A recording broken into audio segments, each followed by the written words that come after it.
नमस्कार मित्रांनो, अक्कलकोट येथे प्रवीण गायकवाड संभाजी ब्रिगेड या संस्थेचे या संघटनेचे प्रदेशाध्यक्ष यांच्यावरती एक हल्ला करण्यात आला, शाईफेक करण्यात आली।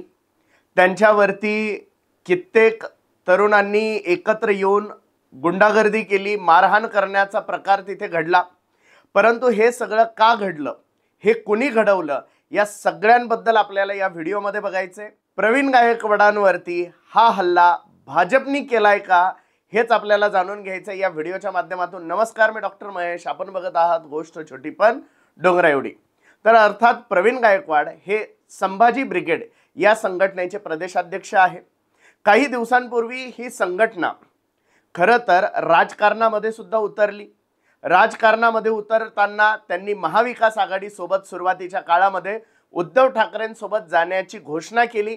काही काळ ते उद्धव ठाकरे यांच्यासोबत होतेही, परंतु नंतर त्यांचं तिथेही जमलं नाही आणि त्यामुळे संभाजी ब्रिगेड एक स्वतंत्र राजकीय पक्ष सध्या तरी महाराष्ट्रात अस्तित्वात आहे आणि याचे अध्यक्ष प्रदेशाध्यक्ष आहेत प्रवीण गायकवाड।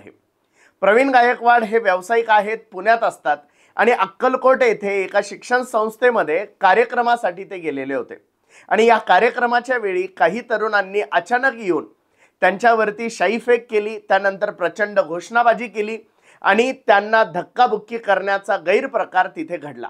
परंतु हे सगळं करणारे कोण होते, तर ते होते शिवधर्म फाउंडेशन या नावाची संस्था चालवणारे नवयुवक। ही शिवधर्म फाउंडेशन संस्था कोण चालवतं, तर स्वतःला दीपक अण्णा काटे म्हणवणारा व्यक्ती।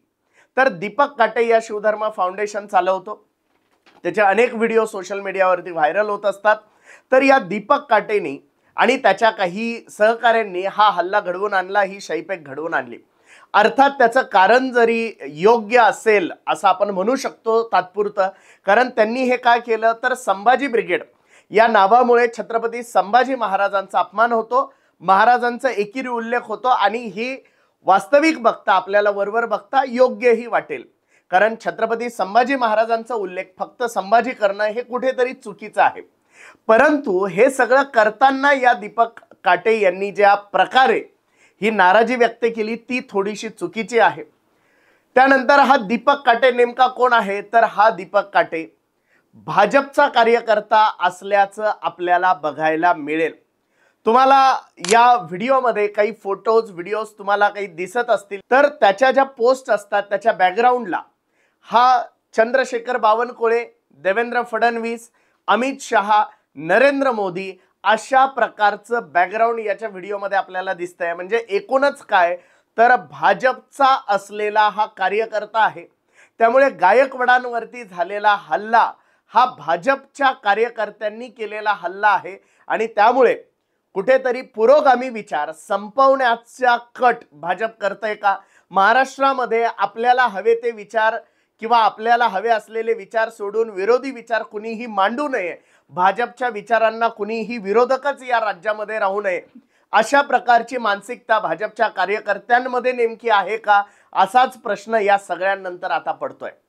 येणाऱ्या काळामध्ये दीपक काटे असतील, त्याचे सहकारी असतील, यांच्यावरती कारवाई होईलही, परंतु विरोधी विचार संपवण्याची मानसिकता सत्ताधाऱ्यांची आणि भाजपची आहे हेच यातून कळत आहे।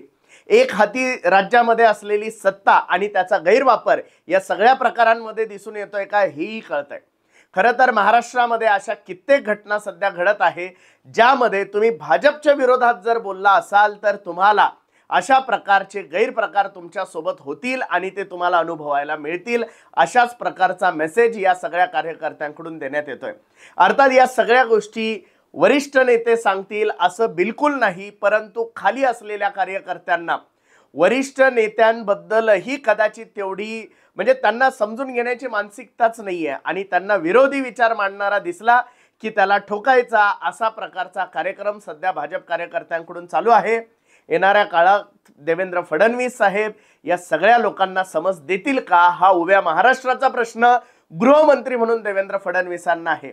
हा व्हिडिओ जर तुम्हाला माहितीपूर्ण वाटला असेल तर लाईक आणि शेअर करायला विसरू नका। अजूनही जर आपण आमचं हे चॅनल जर सबस्क्राईब केलं नसेल तर या चॅनलला नक्की सबस्क्राईब करा। धन्यवाद।